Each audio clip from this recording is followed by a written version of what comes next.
font le service pour Dieu, mais cela se fait sous la colère de Dieu. Ils pensent qu'en faisant tout cela, ils sont agréables à Dieu. Ils pensent que parce qu'ils prospèrent, ils sont bénis, ils se marient, ils ont des enfants, ils ont des maisons, ils prospèrent, c'est parce qu'ils sont agréables à Dieu. Détrompe-toi, ne te séduis pas toi-même. Telle voix paraît droite à un homme, mais à son issue, c'est la voie de la perdition.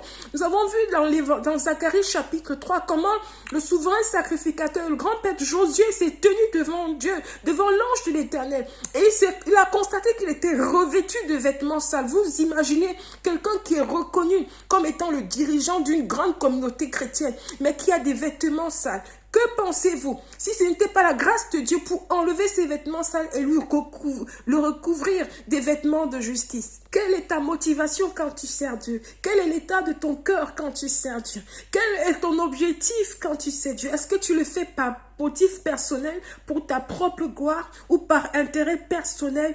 Bien-aimé, toi qui m'écoutes, crains Dieu. Toi qui es chrétien, crains Dieu. Toi qui es chrétien, fuis le péché. Marche dans la sanctification. Cette sanctification, ce n'est pas celle de la bouche. C'est quelque chose qui est pratique. Dieu demande aux femmes de pouvoir se vêtir d'une façon modeste dans sa parole, dans sa présence. Dieu, dans l'église, l'habillement des femmes laisse à désirer. Et cela ne glorifie pas Dieu. Dieu demande aux femmes de renoncer à tout ce qui est artificiel. Les faux cheveux, les faux ongles, les faux cils, le maquillage, toute cette beauté artificielle représente un obstacle déjà pour marcher dans une vie de sanctification sur la terre et deuxièmement pour entrer dans la présence de Dieu. Parce que Dieu est dans sa parole.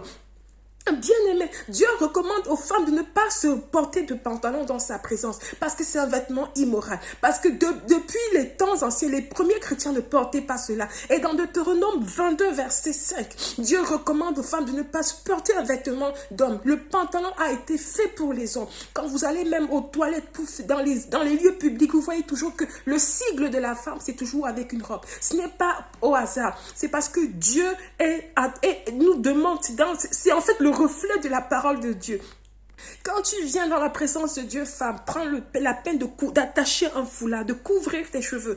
Toi qui es homme, prends le temps enlève ton chapeau. Honore Dieu en le faisant. Quand tu fais cela, tu honores Dieu. Bien-aimé, Dieu recommande aux femmes d'abandonner les bijoux.